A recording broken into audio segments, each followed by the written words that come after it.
और सत्संग मिलता है सतगुरु से, और सतगुरु का अभाव हमारे लिए बहुत बड़ा हानिकारक रहा है अभी तक। जब तक आप जी को सत्संग प्राप्त नहीं होगा, आपकी धारणा एक जन साधारण की तरह उन प्रतिदिन के कार्यों में ही बनी रहेगी, आपकी आस्था उन्हीं में बनी रहेगी। जैसा कि हमें तत्व ज्ञान होने से पूर्व हमारा जो दिनचर्या थी, जो हमारा उद्देश्य था, टारगेट था, वो क्या था?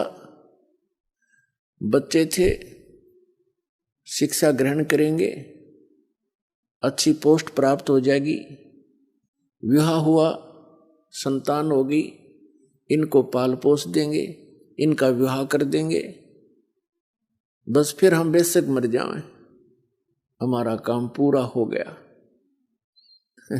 इतना ज्ञान था हमें। मानव जीवन का क्या इतना ही कार्य था? ये तो पशु पक्षी भी करते हैं और मनुष्य से ज्यादा प्यार से करते हैं। एक बंदरिया अपने बच्चे को सीने से लगाए फिरती है, उछल कूद मचाती रहती है। एक चिड़िया अपने बच्चे के, एक पक्षी अपने बच्चों को आहार खिलाता है, पहले जंगल से अपने मुख में भर के लाता है उनके लिए, और अपने मुख से निकाल कर उनको देता है।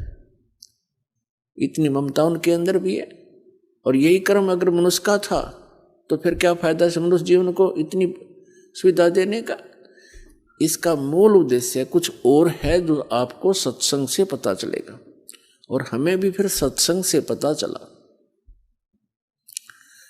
जो भक्त आत्माएं अन्य संतों के पास जाते हैं, वो भी सोचते हैं कि हम सत्संग सुन रहे। ये उनकी बहुत बड़ी भूल है, उनके पास सत्संग नहीं है। दास ये कहे कि इस ब्रह्मांड में 21 ब्रह्मांड में इस दास के अतिरिक्त वर्तमान में किसी के पास सत्संग नहीं है, तो ये बात भले ही भगत समाज को खटके एक बार, लेकिन ये सत्य से परिपूर्ण है।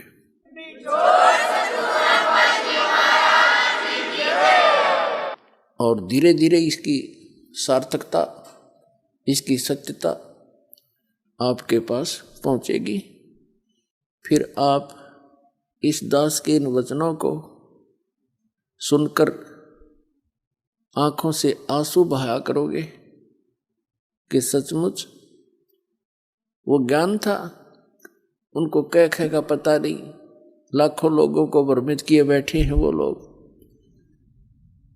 अब सत्संग है या असत्संग है, इसका ज्ञान कहाँ से होगा? उसके लिए परमात्मा ने स्वयं आकर के ज्ञान दिया है, कबीर भगवान ने, कबीर परमेश्वर जी ने। उस समय वो परमात्मा स्वयं सतगुरु रूप में आए थे, लेकिन वो परमात्मा भी थे। वो आते ही इस लोक में इस उद्देश्य से हैं कि मैं अपने बच्चों को, अपनी आत्माओं को अपनी जानकारी स्वयं बताऊं, सत्य सत्य बताऊं, सच्ची साधना इनको बताऊं, और ये इस साधना इस विधि से करके, इस प्रकार मर्यादा में रह करके ये यहाँ काल के जाल से निकलकर सतलोक आ जावे। प्रत्येक युग में कबीर परमात्मा आते हैं और यही यथार्थ ज्ञान जो दास आपको सुना रहा है, ये उसी परमेश्वर कबीर जी का दिया हुआ है। और दास ने उन्हीं की कृपा से, कबीर परमेश्वर जी की रजा से, गुरुदेव की दया से इस ज्ञान को यथावत समझा है और वो आपको सुनाया है। यही ज्ञान परमात्मा चारों युगों में आते हैं, हमें सुनाने की चेष्टा करते हैं, लेकिन उस समय हम उस परमेश्वर पर विश्वास नहीं करते, क्योंकि सतयुग त्रेता द्वापर में हम दुखी नहीं होते। मानव दुखी नहीं होता, उसमें विशेष सुविधाएं रहती हैं। सतयुग में तो बहुत ही पुण्यकर्मी प्राणियों का जन्म होता है, वो पूर्व जन्म की भक्ति युक्त होते हैं। वो जो भी साधना गलत सलत जैसी भी करते रहते हैं, वो ये सोचते रहते हैं कि ये साधना हम कर रहे हैं, इनसे ही हमें ये सुविधाएं और सुख प्राप्त है। उसका कारण भी सत्संग का अभाव है। वो भूल जाते हैं कि प्रारब्ध में जो लिखा हुआ है आप जी को, केवल वही प्राप्त हो रहा है। वर्तमान की साधनाओं से आपको आगे मिलेगा जो तुम कर रहे हो। तो इस कारण से वे परमात्मा के उस यथार्थ ज्ञान को स्वीकार नहीं करते, क्योंकि वो दुखी नहीं। यही स्थिति त्रेता में, यही द्वापर तक रहती है, और कलयुग के प्रथम चरण में भी बहुत ही ठीक सी अच्छी सी आत्माओं का जन्म ही होता है, और यही दशा उनकी रहती है। दूसरा कारण ये होता है कि हम अशिक्षित होने के कारण सद्ग्रंथों से अपरिचित रहते हैं, और जो हमारे धर्मगुरु हुआ करते हैं और पहले थे, वे एक भाषा विशेष से तो परिचित होते थे, लेकिन सद्ग्रंथों की सत्य से, उस यथार्थता से वो अपरिचित होते थे। वो हमें केवल दंत कथा लोक वेद सुनाया करते थे, और अपना अज्ञान अनुभव ही हमें सुनाया करते थे, और बोला करते वो संस्कृत, और सभी सद्ग्रंथ संस्कृत में ही लिपिबद्ध थे, भाषा संस्कृत में। तो हमने ये दृढ़ विश्वास था कि हमारे जो धर्म गुरु हैं, ये जो ज्ञान बता रहे हैं, ये विद्वान हैं, संस्कृत भाषा पढ़े हैं, इन्होंने सद्ग्रंथों को ठीक ठीक समझा है। 600 वर्ष पहले कबीर परमात्मा स्वयं आकर बताया कलयुग में प्रथम चरण में कि जो तुम्हारे धर्म गुरु हैं किसी भी धर्म मजहब के, ये अपने सद्ग्रंथों से भी परिचित नहीं है, ये कोरी झूठ बोल रहे हैं। इनका उद्देश्य केवल मनी मेक है, आपको भ्रमित करें। ये केवल पैसे के स्वार्थ के लिए आपको मिसगाइड करते हैं। जो ना करने की क्रियाएं आपसे करवाई जा रही हैं, और जो ज्ञान ये बता रहे हैं वो व्यर्थ है, शास्त्रों के विरुद्ध है। ये तुम्हें तीनों गुणों की पूजा का विधान बताते हैं। जैसे हमारे आचार्य, पवित्र हिंदू धर्म के आचार्य शंकराचार्य, मंडलेश्वर संत महाराज जितने भी थे, उन सबको परमात्मा कहा करते थे कि ये तुम्हें तीनों देवता, रजगुण ब्रह्मा, सतगुण विष्णु, तमगुण शिव जी की जानकारी भी सही नहीं दे रहे हैं। ये इनको, ब्रह्मा को छोड़कर भगवान विष्णु और भगवान शिव को, शंकर को ये अजरो अमर बताते हैं। इनकी मृत्यु नहीं होती। मृत्युंजय, कालज्य, सर्वज्ञ और सर्वेश्वर बताते हैं।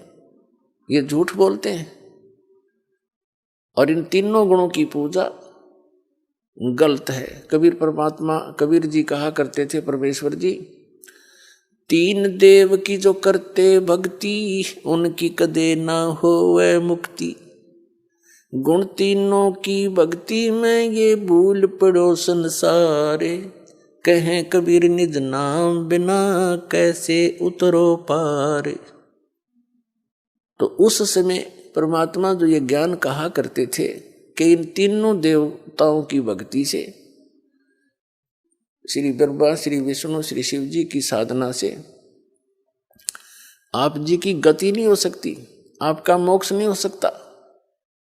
और जो नाम तुम्हें ये देते हैं, हरे राम हरे कृष्ण, राधे राधे श्याम राधे सीताराम, ओम नमः शिवाय, ओम भगवते वासुदेव नमः, और भी अन्य सहस्रनामा विष्णु जी का बना कर आपको दे रहे हैं, ये मंत्र वास्तविक नहीं है। और वास्तविक नाम के बिना जीव का मोक्ष नहीं हो सकता। रोगी है उसको यथार्थ औषधि नहीं मिलेगी, उसका रोग कैसे नाश होगा। और उसको कोई ऐसे भांग खिलावे है और कहता है मैं तेरा रोग नाश की दवाई दे रहा हूं, तो वैद्य की औषधि को वैद्य ही बताता है। तो उस समय हम अशिक्षित थे, परमात्मा पर अविश्वास हुआ, उनके ज्ञान पर, और हमारे धर्म गुरु जो हमें टोटली सारा का सारा शास्त्र विरुद्ध ज्ञान और साधना समाधान बता रहे थे, उस पर हमें विश्वास रहा। तो उस समय जो कलयुग के प्रारंभ में भी अच्छी आत्माओं का ही, बहुत सी अच्छी आत्माओं का जन्म होता है। आप जो हमारी उम्र के हैं इनको पता है, आज से 50 वर्ष पहले जब हम कुछ जानने योग्य हुए थे छोटी आयु में, उस समय के लोगों के विचार, उनके अंदर कितनी सहनशीलता, आपस में प्यार भाव, और वो तकरीबन सभी ठीक रहते थे, स्वस्थ भी रहते थे, उनके परिवार भी स्वस्थ रहते थे, कोई विशेष आपत्ति नहीं आती थी एक आध परिवार को छोड़कर।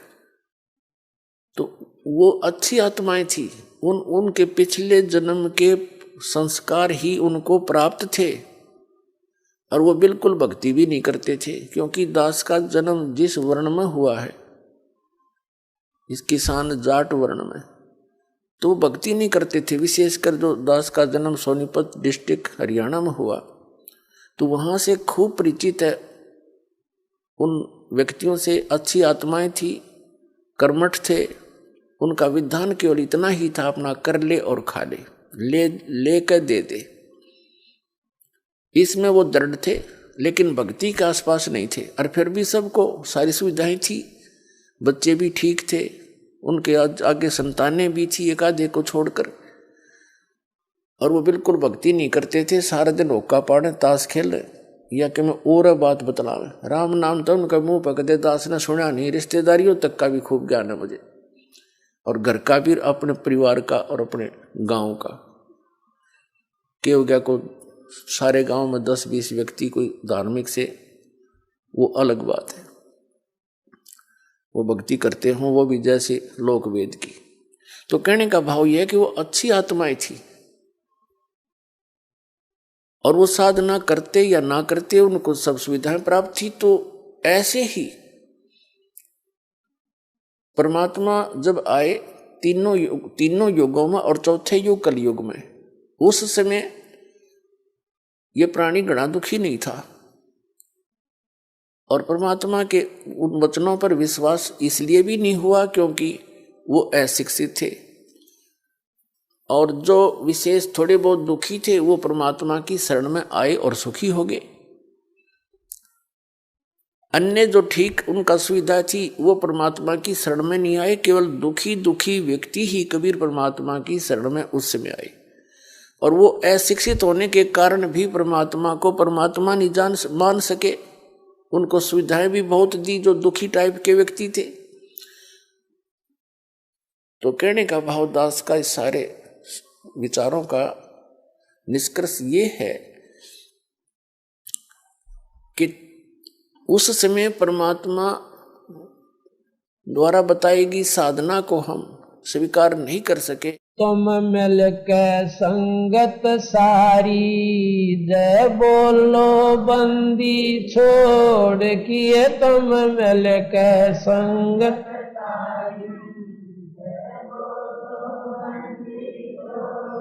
किए, तुम मिल के संगत सारी, जय बोलो तुम मिल के संगत सारी।